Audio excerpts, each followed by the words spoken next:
Gambaran apa yang terlintas dalam pikiran saudara ketika saudara membayangkan tentang seorang hamba Tuhan? Kita mungkin berpikir tentang seorang pendeta, seorang pastor, penginjil, orang-orang yang sudah menyelesaikan studinya di sekolah teologi dan saat ini sedang melayani di gereja atau di sebuah lembaga pelayanan. Pertanyaannya adalah, apakah gambaran yang demikian adalah benar-benar benar tentang ketika kita seharusnya memikirkan tentang seorang hamba Tuhan? Apa sebetulnya yang dikatakan Alkitab tentang siapakah seorang hamba Tuhan itu? Saya ingin mengajak saudara-saudara mengeksplorasi beberapa pernyataan Alkitab mengenai hal ini. Bagian pertama yang akan kita perhatikan adalah Efesus 2 ayat 10. Dikatakan karena kita ini buatan Allah diciptakan dalam Kristus Yesus. Ini berbicara tentang seseorang yang diselamatkan dalam Kristus. Perhatikan kata hubungnya, untuk melakukan pekerjaan baik. Kita dilahirkan kembali, semua orang percaya dan diselamatkan untuk melakukan pekerjaan baik yang dipersiapkan Allah sebelumnya. Ia mau supaya kita hidup di dalamnya. Semua orang percaya diselamatkan untuk suatu tujuan, dan tujuan itu adalah pelayanan. Semua orang percaya diharapkan melayani. Bagian kedua, 1 Petrus 4 ayat 10. Layanilah seorang akan yang lain sesuai dengan karunia yang telah diperoleh tiap-tiap orang sebagai pengurus yang baik dari kasih karunia Allah. Allah memberikan kasih karunia, anugerahnya berupa kemampuan pemberlengkapan untuk melayani. Siapakah yang diberikan oleh Allah? Tiap-tiap orang percaya. Kalau semua orang percaya diberi karunia dan semua orang percaya diminta menjadi penatalan yang baik atas karunia itu, maka semua orang percaya diharapkan oleh Allah untuk melayani. Kita bukan hanya diselamatkan untuk melayani, tetapi kita juga diperlengkapi untuk melayani. Yang ketiga, Yohanes 17 ayat 15 sampai 20. Ini doa Tuhan Yesus, dia berdoa demikian. Aku tidak meminta supaya engkau mengambil mereka. Siapakah mereka ini? 12 murid dari dunia. Sama seperti engkau Bapa telah mengutus aku Tuhan Yesus ke dalam dunia, demikian pula aku telah mengutus mereka, 12 murid ini, ke dalam dunia. Kita lanjutkan. Dan bukan hanya untuk mereka, bukan hanya untuk 12 murid ini saja aku berdoa, tetapi juga untuk orang-orang yang percaya kepadaku oleh pemberitaan mereka. Ini termasuk saudara dan saya. Kita didoakan oleh Tuhan Yesus pada Yohanes 17 ini. Kita didoakan oleh Tuhan Yesus, kita diutus seperti para murid diutus. Bapa mengutus Kristus, demikian juga Kristus mengutus para murid, dan kita semua yang menjadi percaya. Semua orang percaya diselamatkan untuk melayani. Semua orang percaya diperlengkapi untuk melayani. Semua orang percaya diutus untuk melayani.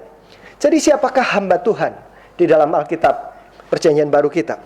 Satu ayat lagi, 1 Petrus 2 ayat 9. Tetapi kamulah bangsa yang terpilih, imamat yang rajani, bangsa yang kudus, umat kepunyaan Allah sendiri.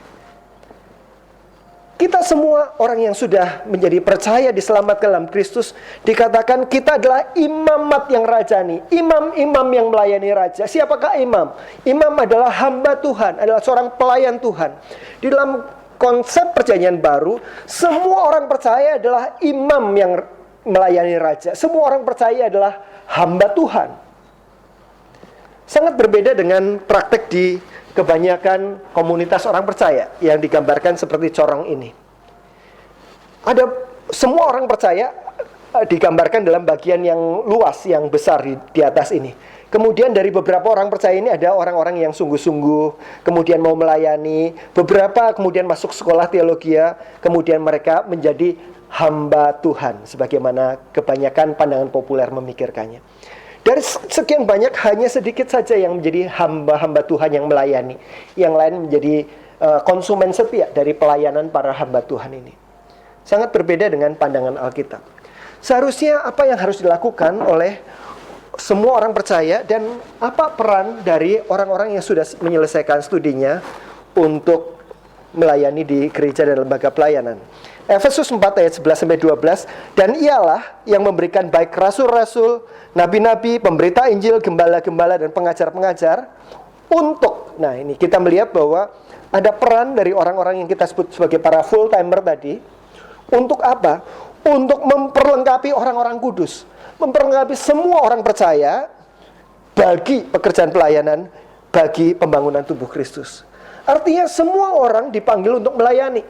Ada orang-orang tertentu yang dipanggil untuk memperlengkapi orang lain supaya bisa melayani. Itulah orang-orang yang melakukan studi secara khusus. Jadi gambarannya mestinya tidak seperti ini, tetapi kita balik. Ada orang-orang yang khusus, yang sudah belajar, dan akhirnya mereka dimampukan untuk bisa memperlengkapi orang-orang kudus, memperlengkapi semua orang percaya, supaya semua orang percaya ini dapat melayani. Ada sebuah survei yang mengatakan, survei ini dilakukan oleh Gallup di Amerika, bahwa dari sekian banyak jemaat yang ada, hanya 10% saja yang tahu apa bidang pelayanannya dan mengerjakan pelayanannya setiap minggu, di dalam pekerjaan maupun di dalam tubuh Kristus. 10%. Lalu yang lainnya bagaimana? 50% tidak tertarik untuk melayani. Mereka berpikir bahwa bagian saya adalah datang ke gereja secara rutin saja. 50%. Tetapi yang menarik adalah 40% sisanya. 40% ini adalah orang-orang yang sebetulnya kalau mereka diajar, mereka diperlengkapi, mereka diarahkan, ditempatkan, mereka adalah orang-orang yang siap bergabung dengan kelompok yang mana? Yang 10%. Dari 10% tambah 40 menjadi 50%. Kalau itu terjadi, maka dari tempat di mana tadinya hanya ada 1 orang pelayan menjadi 5. Hanya 10 pelayan, maka menjadi 50. Bukankah itu revolusi? Bapak Ibu Saudara sekalian, Alton Trublad pernah mengatakan bahwa kita sudah berhasil di dalam reformasi yang pertama, di mana reformasi pertama itu berhasil membawa firman Tuhan kepada jemaat Tuhan. Kita masih memerlukan reformasi yang kedua, yaitu membawa pekerjaan Tuhan kepada jemaat Tuhan, kepada semua orang percaya. Siapakah pekerja pelayanan bagi pelayanan urban? Semua umat, seluruh umat.